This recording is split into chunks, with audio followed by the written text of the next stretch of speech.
Have you ever been told you're too sensitive? Maybe little things set you off. Maybe you cry easily. Maybe a text message changes your entire mood. Maybe it's a loud noise, a difficult conversation, someone's tone, a long to-do list, or even being looked at the wrong way feels like too much. And maybe part of you started believing that something is wrong with you. But the issue is not that you're too sensitive. Your nervous system is scanning everything as a potential threat. The reason life feels so overwhelming lately is not because you're weak or dramatic or broken or incapable. It's because your body has lost the capacity to hold what life is asking of it. That is what we are talking about today, because once you understand this, so much starts to make sense. Why you feel more reactive than you used to, why small things hit so hard, why stress that other people seem to brush off can feel enormous in your body.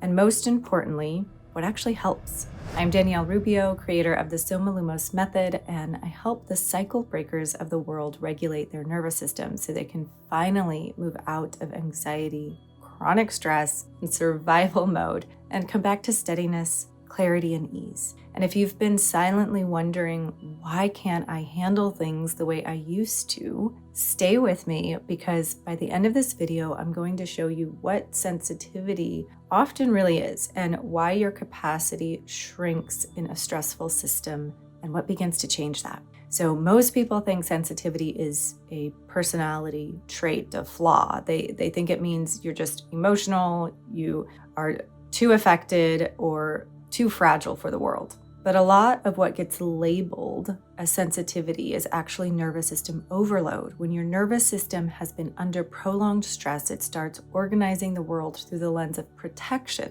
That means your body is not asking what is true here, it is asking what might go wrong here. And when the body is living in that question all day long, your threshold gets lower and lower. So things that used to feel manageable now feel sharp. Things that used to roll off your back now stay in your body for hours, maybe weeks. Things that are neutral can start to feel personal, dangerous, deeply unsettling. Your system is maxed out. And this is the piece I really want people to understand. Sensitivity is often not the problem. The problem is lack of capacity. Because when you lose capacity, everything is going to be louder.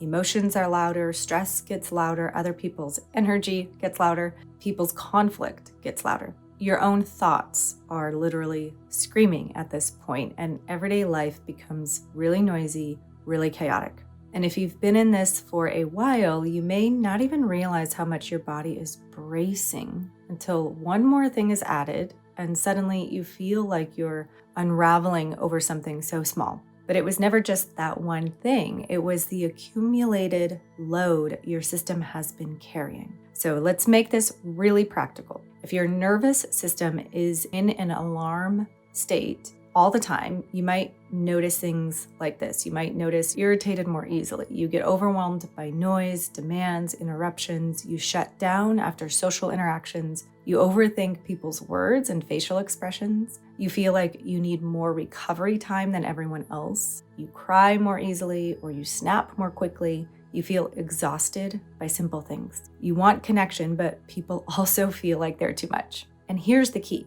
That does not automatically mean you are just inherently fragile. It means your system is devoting so much energy to monitoring your environment for danger that there's very little left for presence, flexibility, groundedness, patience, definitely not creativity or relational ease. It shrinks your margin. It makes your body behave like even ordinary life is too much to metabolize. And when that happens, your body starts reacting to life from depletion rather than from capacity. So that is why you can know logically that something is not a big deal and still feel deeply activated by it, because logic and physiology are not the same thing. You cannot think your way out of the body that is already mobilized for defense. And I think this realization can be such a relief, because so many are walking around shaming themselves for symptoms of an overwhelmed nervous system. They're calling themselves too emotional, too needy, too reactive, too anxious, too much, when in reality, the body is waving a flag and saying, I do not have the bandwidth for this anymore. Now, here's where this gets even more important. When your system stays in chronic alarm long enough, your baseline changes. This is why some people say things like, I don't even know who I am anymore, or I used to be able to handle so much more. It's because prolonged stress changes what your body experiences as manageable. So now even normal demands, normal everyday life feels like pressure. And then often, especially in the West, unfortunately, the response is to push harder, to become more disciplined, more productive, more self-controlled, more mentally tough. Like, let me just control it all. But when the nervous system is depleted, pushing harder often deepens the problem because you are adding more load to a body that is already carrying too much. So instead of increasing capacity, you're intensifying it or you collapse. This is why the healing work is not just about coping better. It is about rebuilding capacity. That is a very different conversation because coping says, how do I survive this state? Whereas capacity says, how do I help my body become able to hold more of life without going into alarm? That shifts everything. So we actually build capacity. No more self-judgment, not forcing yourself to act calm while your insides are on fire, not bypassing your emotions, and no more simply talking about stress without actually helping your body process that stress. Capacity grows when the body begins to experience enough safety, enough regulation, and enough completion of stress activation that it no longer has to scan everything as dangerous. That means you need practices that work with the nervous system rather than against it. You need practices that help the body come out of hypervigilance, practices that increase your ability to stay with sensation without flooding. Practices that help restore rhythm, grounding, orientation, and regulation. Because when the body is less defended, you do not have to work so hard to be okay. You become less easily triggered because there's more space inside you. There's more breath, there's more steadiness, there's more room between stimulus and reaction. And this is where people often stay. Where people often will say, I still care deeply, but I'm not getting wrecked by everything anymore. That is not the goal. Not to become numb, not to stop feeling, not to become detached and hard. The goal is to stay sensitive without being constantly overwhelmed by your sensitivity. I'll say that again. The goal is to not become overwhelmed by your sensitivity. Not to get rid of the sensitivity altogether, but to not become overwhelmed by your actually beautiful sensitivity, to be